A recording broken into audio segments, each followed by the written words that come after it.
In this 6-part video, I talk about how we can use our daily life experiences to meet the two biggest challenges of our time: exponential change and increasing diversity. Change is happening faster and faster, making our old modes of thinking obsolete. So we need to learn to relate to each moment as the surfer relates to the ocean waves, being in constant relationship with the ever-changing now. These 6 segments are excerpted from a speech I gave in 2008 at the International Conference for Business and Consciousness. The title of the speech was Surfing Chaos: 6 New Human Capacities for Navigating Change. So I hope you'll listen to all 6 of these programs, but if only 1 or 2 interest you, they are edited so that each segment stands alone. Thanks for watching. I want to move to the next meta skill because it really relates to relating versus controlling, and that is communicating openly and honestly about whatever you need to communicate about. So I want you to now think of a relationship in your life where you haven't been 100% honest. You only one? I know, your self-talk is only one. Think of just one for the time being where you haven't been completely honest. And this is just an in-your-seat exercise, and we're going to dialogue about this. So take a moment to identify the relationship. Probably didn't take some of you too long for that part. Okay, the second part is, if you felt completely safe that there would be no painful consequences to either person, you felt completely safe about the situation.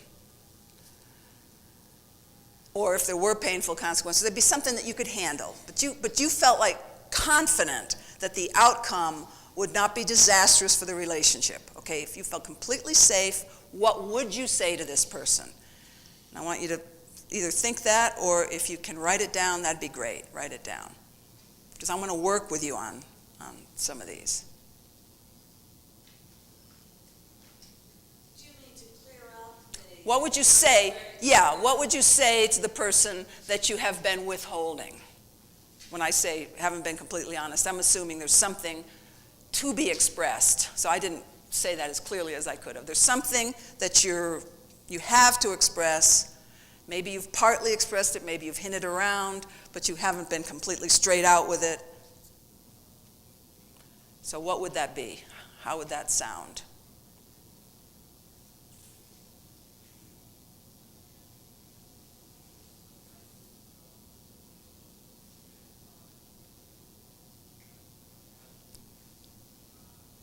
Okay, I don't want to hear those just yet. What I want to hear right in this moment is reasons why you don't say it. And I'm going to jot some of these down, such as it might hurt them, that kind of thing. Just call them out and I'll write them down. loss of a job? You might lose your job.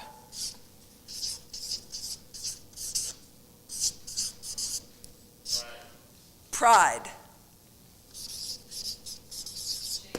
Shame. Trigger their judgment. I might trigger their judgments.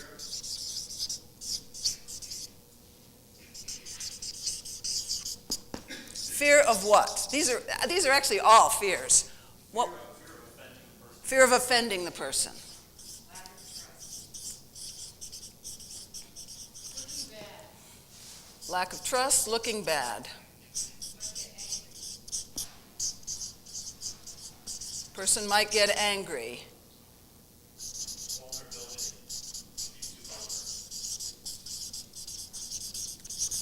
Be too vulnerable. What they say to others.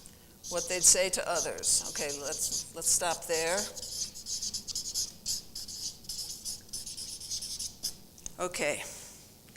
I want you to notice that all of these have to do with an outcome.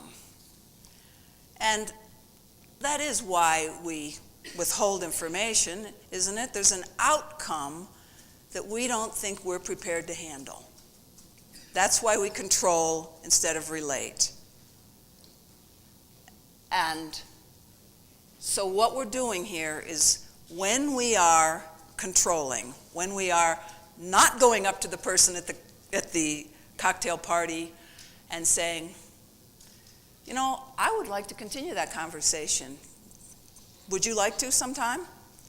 You know, perhaps waiting until there's a break in their conversation with this other person, but actually going up and saying your truth. Why don't we do that? Well, we might trigger the person's judgments, might be too proud, that kind of thing. When we withhold information, we are in a sense affirming that if I told the truth, if I revealed what's going on inside of me, I would not be able to handle unexpected consequences. So it's like a negative self-affirmation. I want you to get that, because honest communication in a risky situation is one of the best ways to train yourself to be more resilient in a world of uncertainty. Letting go of the need to control the outcome is the name of the game nowadays. You hear those words a lot, but how do we do it? And as I'm saying, the technology for doing that is right in front of our noses. How much unfinished business do we all carry around all the time? The little buttons, I talk about, buttons and triggers, you mentioned that here. A fear of judgment. How many of us have fear of judgment? A lot of us, right? I mean, we could just about all raise our hands on that one. At some time in our life, in some situations, we carry that fear, which makes us going around protecting ourselves from reality. Do you really want to be doing that anymore? Well, I don't think you can just flick a switch and all of a sudden, okay, I'm going to turn over a new leaf. What you can do, however, is make it your intent to speak more from the relating place than the controlling place. My dad was a manager for a Fortune 500 company. He's dead now, but he used to ask me for advice a lot when I was in high school and then later on.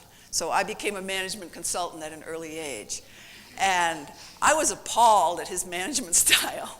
But he was my first client and my first teacher about the myth that, this was the 40s and 50s, okay? The myth that if I explain something clearly and I tell people how to do it, it's going to get done.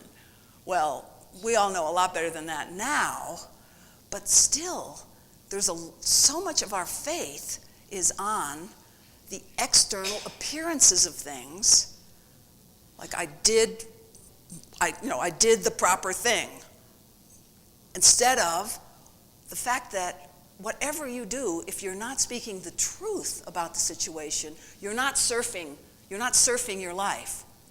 You're not dealing with the actual waves that are there. So you're not developing your resiliency and your ability to handle unintended consequences. So the new human needs to be more open to surprise. Is that a goal for you? I'd just like you to look at that for yourself. Is that a goal? To be more open, really just open. When we're open, we're not saying no to data that's coming in. Now, there's certain data that some of us feel is painful. Remember I said the two cultural dysfunctions that interfere with our ability to be present are pain phobia and the addiction to control. Well, the addiction to control really serves our pain phobia, pain or discomfort phobia. So the ability to, I'll be with your question in just a minute, the ability to step into the unknown with another person, to say what you feel, not knowing how it's going to be received, that is actually a sacred moment where something brand new and creative can happen between two people. And it's also a moment when you're truly evolving yourself. Actually, you're inviting the other person into an evolutionary moment too. There's a chance to become a higher order human being here. This is what we're talking about.